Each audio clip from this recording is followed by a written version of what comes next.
Juin 2015, juin 2025, cela fait exactement 10 ans que le pape François a officiellement publié Laudato Si, loué sois-tu. Sa première encyclique consacrée à l'écologie, il avait adressé à tous les habitants de la Terre. Dans cette encyclique publiée le 18 juin 2015, le pape François décrit d'abord la réalité brute d'une crise inédite menaçant directement les équilibres naturels et sociaux de la planète. Pour marquer les 10 ans de cette encyclique, le CEFOD, sous le haut patronage de Monseigneur Edmond Titangar Goutbé, archevêque métropolitain de N'Djamena, a lancé ce 4 juin 2025 dans la salle multimédia du CEFOD les activités commémoratives de cette lettre encyclique du regretté pape François. Cette cérémonie a vu la participation de Monseigneur Edmond Titangar Goutbé, l'archevêque métropolitain de N'Djamena, le directeur général du CEFOD, le père Alain-Michel Tang, les leaders religieux des différentes confessions, les représentants des organisations internationales, les organisations de la société civile, les autorités, les élèves, les étudiants et responsables de certaines paroisses et quelques fidèles chrétiens. Dans son mot de bienvenue, le directeur général du CEFOD, le père Alain-Michel Tang, a rappelé la nécessité de sauver notre maison commune. Demain, 5 juin, la communauté internationale célèbre la journée mondiale de l'environnement sous le thème « Mettre fin à la pollution plastique mondiale ». Un appel à l'action collective pour préserver notre santé, nos écosystèmes et notre avenir commun. Il y a 10 jours, c'est-à-dire le 24 mai dernier, nous avons célébré les 10 ans de Laudato Si, un document magistériel que le pape François a commis à l'intention de toute la communauté humaine, dans lequel il fait un état de lieux préoccupants de la planète, rejoignant ainsi les Nations Unies dans le combat pour la sauvegarde de la planète qu'il appelle la maison commune. Dans cette encyclique, le pape souligne la détérioration de l'environnement, changement climatique, pollution, perte de la biodiversité, surexploitation des ressources naturelles. À cela, il ajoute la pauvreté, les inégalités sociales et les conséquences de la surconsommation. Au terme de ce cliché déconcertant, le Saint-Père pose la question suivante. Quelle planète voulons-nous laisser aux générations futures? Quelle planète voulons-nous laisser à nos enfants? Le document est donc une invitation à répondre aux cris de la terre, aux cris des pauvres, à promouvoir une économie écologique qui intègre les préoccupations humaines, sociales et environnementales. Invitation à adopter les modes de vie simples, à promouvoir une éducation et une spiritualité écologique, sans oublier l'engagement communautaire et participatif. Nous voulons exprimer notre gratitude à Monseigneur Edmond qui nous rassemble, mais également notre gratitude aux autres leaders religieux, aux organisations de la société civile qui vont nous emboîter le pas dans cette lutte noble mais difficile.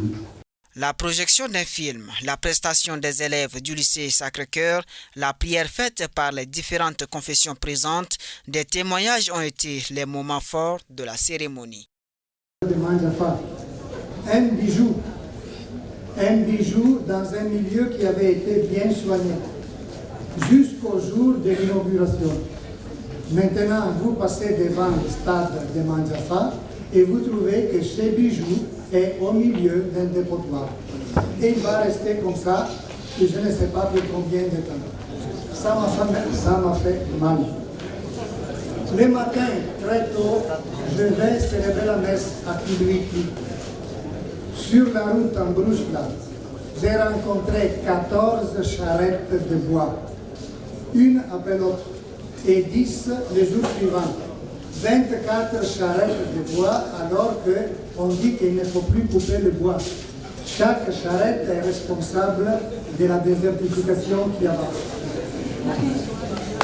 J'ai parlé aux enfants petits de l'école primaire de Kilwiti. Et j'ai parlé de Saint François d'Assise, qui louait Dieu pour la lune, pour les étoiles, pour le soleil, pour les oiseaux.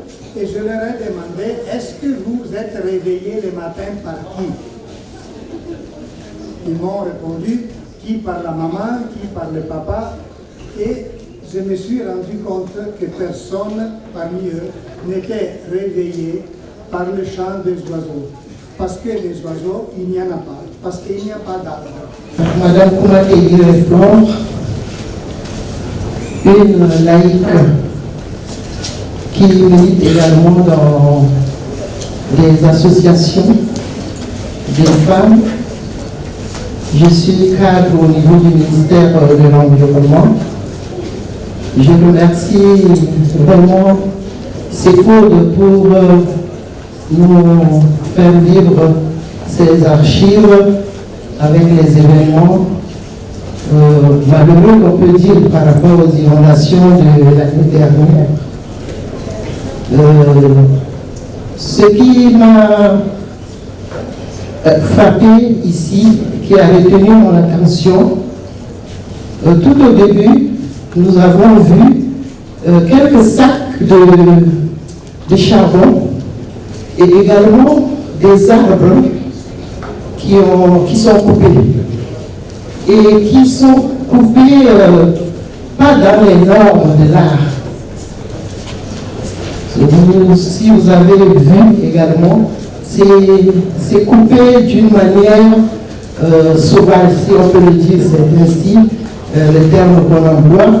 Donc, ceci interpelle tout un chacun.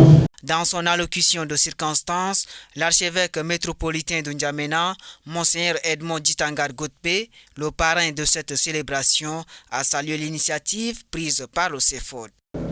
C'est avec joie que je prends la parole pour donner le ton à cette heureuse initiative du CEFOD qui nous permettra tout au long de cette année de porter un regard empathique et sympathique sur notre environnement physique, culturel et social. Tout au long de cette année, nous nous efforcerons de discerner notre place dans cet univers, dans cet environnement et notre co-responsabilité dans sa gestion. Tout au long de cette année, nous nous efforcerons de discerner notre place dans cet univers, dans cet environnement et notre co-responsabilité dans sa gestion. Nous le ferons à partir de Laudato Si, le document du pape François de heureuse mémoire qui a dépassé le cadre de l'Église catholique puisqu'il s'adresse non seulement aux fidèles de cette Église, mais au monde entier et en particulier à ceux qui ont des responsabilités face à la nature. Il attire particulièrement l'attention des dirigeants et de toutes les personnes de bonne volonté sur le devenir de notre planète, cette terre où nous habitons et qui est, comme tout le monde le sait maintenant, notre maison commune. Le document est l'hymne à la beauté de la création et à son harmonie voulu par Dieu le Créateur lui-même et qui a établi des relations d'intimité entre lui et l'humanité, des relations entre l'humanité et la nature, des relations entre les personnes composant cette humanité.